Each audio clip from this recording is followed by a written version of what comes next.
Hello student, this is a very interesting mathematics questions and level is a very high for the competition, and it is a one important question of the applied math also.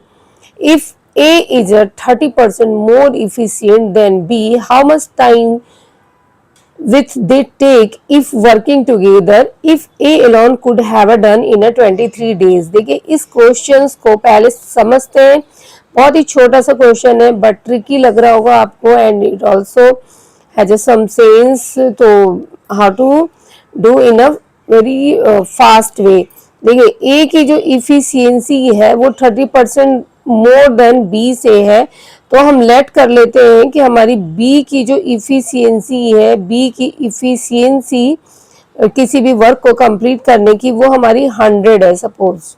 Okay, तो ए की efficiency obviously 30% मोर होने से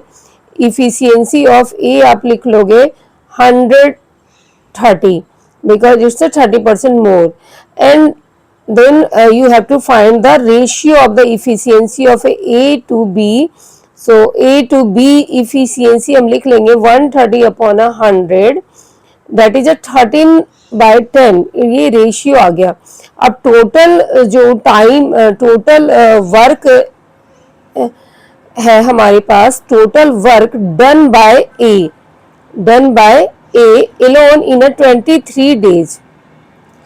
तो कितना हम work कर रहे हैं, तो 23 डेज में ए कर रहे हैं, कितना यूनिट कर रहा है, उसकी इफिशियंसी जो है, ए की इफिशियंसी यहाँ 13 है, तो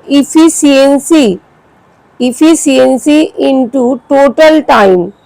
इफिशियंसी इनटू टोटल टाइम आप ले लोगे तो टोटल वर्क डन बाय ए निकल जाएगी। इफिशियंसी ए की 13 है और टोटल आपका जो टाइम उसके द्वारा लग रहा है बाय द ए वो है 23 डेज, तो 13 इंटू 23 कर लोगे आप, total work done by A is 13 into 23, तो हमारे पास जो भी कंप्लीट वर्क है वो यही है 13 into 23। If they work together, okay, then how much time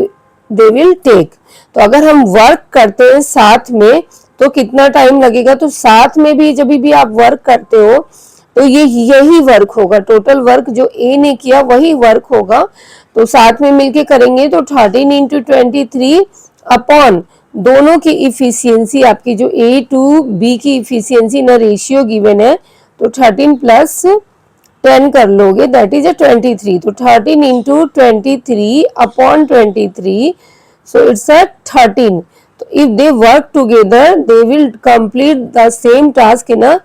13 days. Again I am